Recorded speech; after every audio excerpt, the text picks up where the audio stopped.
स्खलन सन्दर्तरिपुवर्ग प्रलयरत छत्रपति मध्यन्दिन समुद्यत्किरण विद्युज्ज्वलितै छत्रपति प्रचण्ड जनितद्दिन्दिरन दिन्दिं प्रतिटनत छत्रपति उर्वी वलय सम्भाव्यवर स्वच्छन्द कुलती। శ్రీలంక సముద్ర తీరంలో భారతీయులు వలస వచ్చి స్థిరపడ్డ ఒక పల్లెటూరు. వాళ్ళు ఉండటానికి వీల్లేదంటూ స్థానికులు దాడులు జరుపుతుంటే ఏ క్షణంలో ఏం జరుగుతుందో అని ఆ పల్లె జనం ప్రాణాలు గుప్పెట్లో పెట్టుకు బతుకుతున్న రోజు. మొగలాయిలు హిందువులు పెట్టే కష్టాలు చూడలేక జిజియాబాయి తన కొడుకు శివాజీకి విలువిద్యలు నేర్పించి వీరుల కథలు చెప్పింది. తన కొడుకులో పౌరుషాన్ని రెచ్చగొట్టి వాళ్ల మీద తిరగబడేలా చేసింది. అప్పటి మొగలాయిల సేనాధిపతిగా అఫ్జల్ ఖాన్ అని ఉండేవాడు. వాడు పొడుగ్గా 7 అడుగులు ఎత్తున రాక్షసుల్లా ఉంటాడు.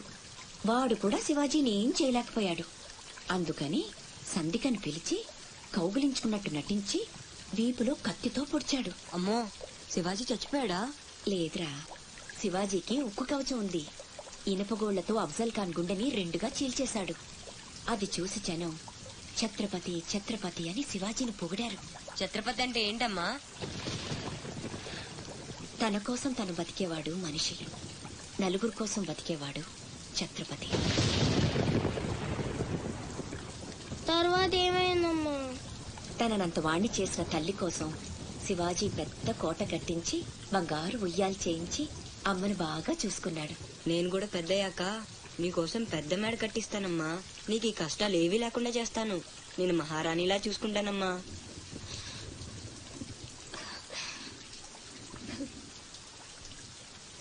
నువ్వు చాలా గొప్పవాడు అవుతావు నాన్న.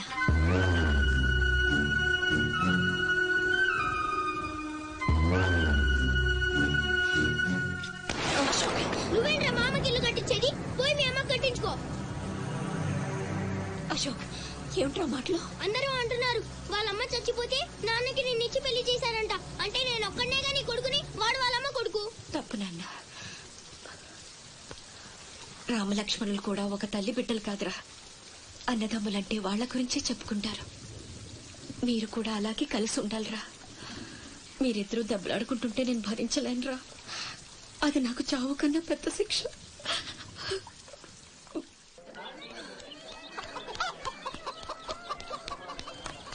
అమ్మా అమ్మా, ఈరోజు నీ పుట్టినరోజు కదమ్మా. నీకు ఇష్టమని జంట మామిడి పళ్ళు తెచ్చాను.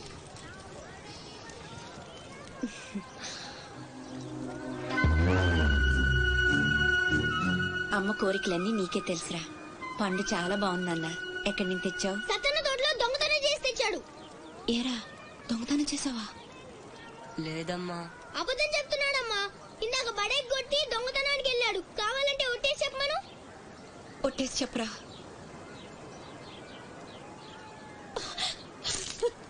దొంగతనం చేస్తావురా? నువ్వెంతో గొప్పడు అవుతావని ఊహించుకున్నాను. ఇదా నువ్వు చేసిన పని ఇంకెప్పుడైనా చేస్తావా? చెప్పు. పోరా, నీ మొహం చూడాలంటే అసహ్యంగా ఉంది. ఇంకెప్పుడు నాకు కనిపించకపో.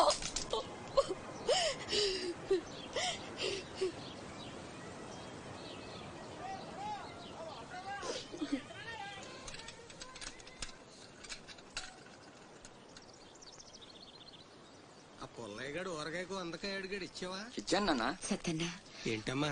మా పెద్ద అబ్బాయి వీటిని మీ తోటలో దొంగతనం చేశాడు. క్షమించన్నా. బలేదానివమ్మా. ఇది నీకు ఇష్టం అని అడిగాడు. దాందే ఉంది తీసుకెళ్ళరా అంటే నాకు ఒట్టినే వద్దు అని తోటలో సందటాల దాకా పనిచేసి మరీ తీసుకొచ్చాడమ్మా. ఇంకో 4 పట్టుకెళ్ళరా అంటే నేను మా తమ్ముళ్లాగా ఈ జంట మామిడి పళ్ళు అంటే మా అమ్మకి ఎంతో ఇష్టమని కోసుకెళ్ళాడక్క.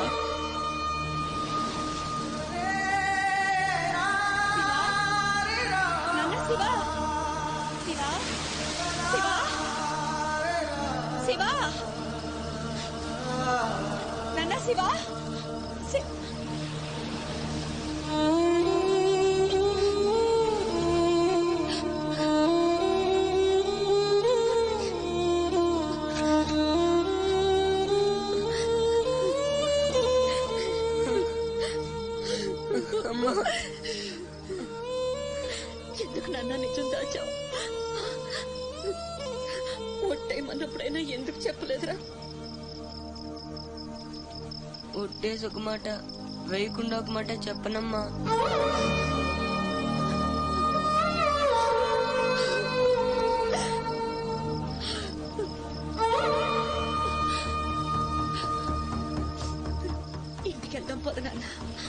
నిద్ర వస్తుంది, కాసేపు నీ ఒళ్ళో పడుకుంటానమ్మా.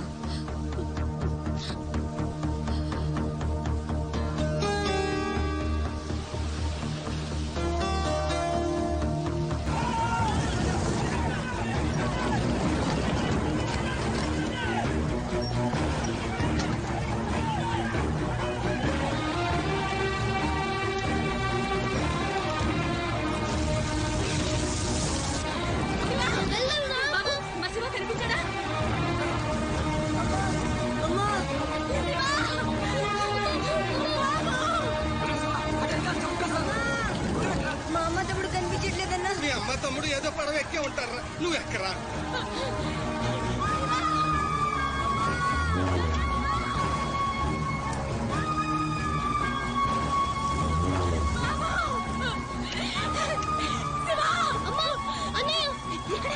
అక్కడమ్మా లోపల పేడు.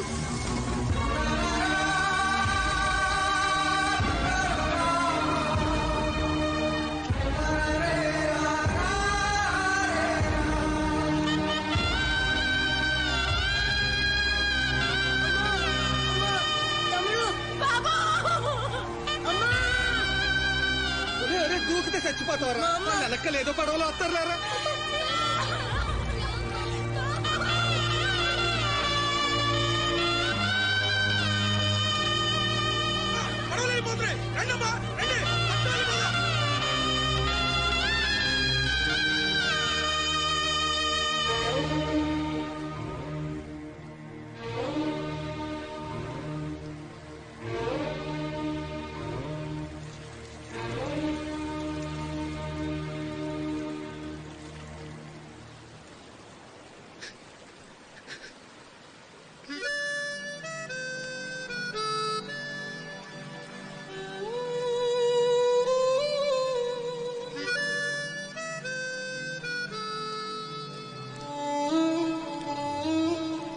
నా పేరు భద్రం.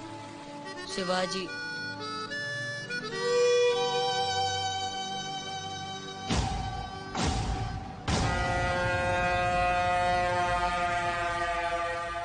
బాజీరావు గారు, వీళ్లతో కలిపి ఇప్పటి వరకు వెట్టి చాకిరీకి అదే మీరు చేరదీసిన కాంతిసీకుల సంఖ్య 3000కు పైమాటే. మరి మాకు కూడా థ్యాంక్ యూ సార్. వాళ్ళకి పొజిషన్ ఏంటో ఓసారి చెప్పు. అలాగే సార్. చూడండి, మీరంతా ఈ దేశంలోకి దౌర్జన్యంగా ప్రవేశించారు. న్యాయంగా అయితే మిమ్మల్ని వెనక్కి తరిమెయ్యాలి. కానీ అన్న బాజీరావు గారు మీ మీద జాలి పడుతున్నారు. కాబట్టి మేము చూసి చూడనట్టుంటాం. గుట్టుగా కాగితాల మీద సంతకాలు చేసి ఆయన పెట్టింది తిని బతకండి.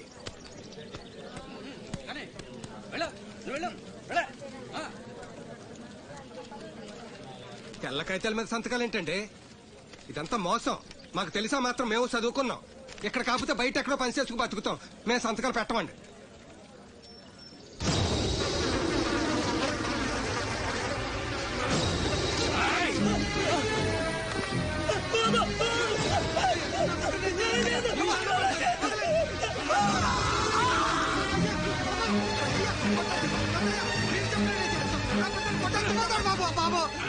నా బిడ్డ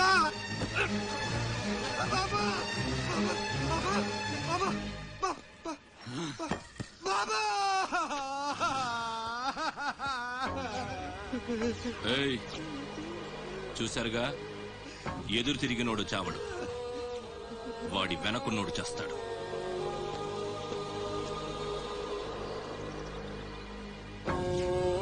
ఈ షిప్పులకి సరుకెత్తడం దించడం నా లీగల్ వ్యాపారం. దాని వెనక జరిగే చీకటి వ్యాపారం వేరే ఉంది. అదే నన్ను విశాఖపట్నానికి ఇంటల్లుడిని చేసింది. స్మగుల్డ్ గుడ్స్ని షిప్పు ఒడ్డుకొచ్చాక దించడం కష్టం. అడ్డమైన గాడిదలందర్నీ మేపాలి. అందుకని షిప్పు సముద్రంలో ఉండగానే ఆ సరుకుని ఒడ్డుకు చేర్చాలి. అది మీరు చెయ్యాల్సిన పని. ఇల్లీగల్ వ్యాపారం కాబట్టి వేరే గ్రూపులు ఉంటాయి. సరుకు కోసం దాడులు జరుగుతాయి. అవతల వాళ్ళకి భయపడు, పోలీసులకి జడిసో సరుకక్కడ వదిలి రావద్దు. పొట్టి చేతులతో ఇక్కడికొస్తే అక్కడ మిగిలిన ప్రాణాలు ఇక్కడ పోతాయి.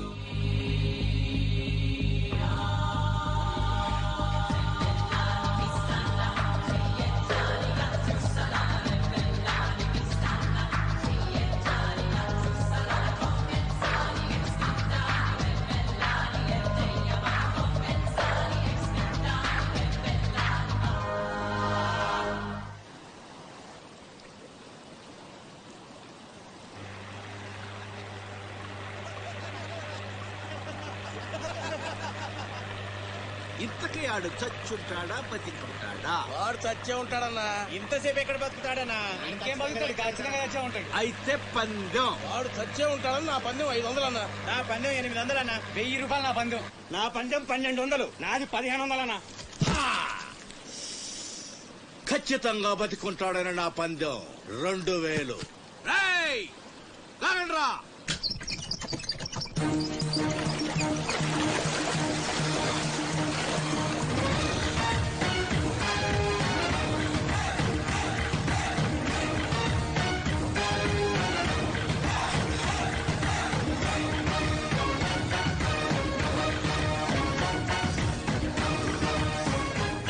తెలుసురా ఆడు చావడని. ఆడి బాడీ బాక్స్ ఆఫీస్.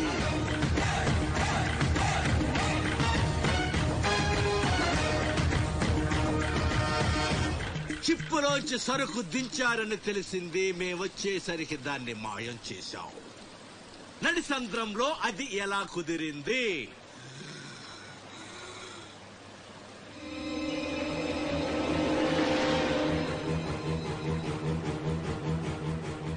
సొరచాప. మళ్ళీ పందెం. ఈసారి కిందకు దించితే ఆ చేప ముందు వీడి తల తింటదా మొండెం తింటదా? మెత్తగుంటది కదన్నా, ముందు మొండమే తింటది.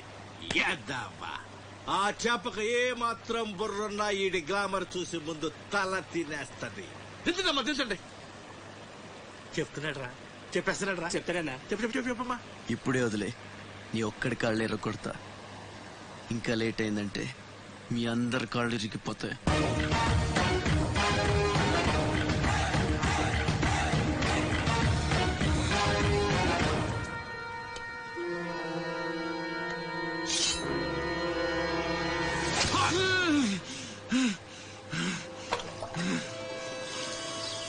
నెత్తురు వాసన చూస్తే సొరకి పిచ్చెక్కిపోద్ది.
బాడీని చేప నమిలేస్తుంటే తాడు తేలిగ్గా రావాలి గాని ఎంత గుంజినా రాదేంట్రా?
ఈ భద్రంగా ఇంకేం బీటింగ్ చేయాలి?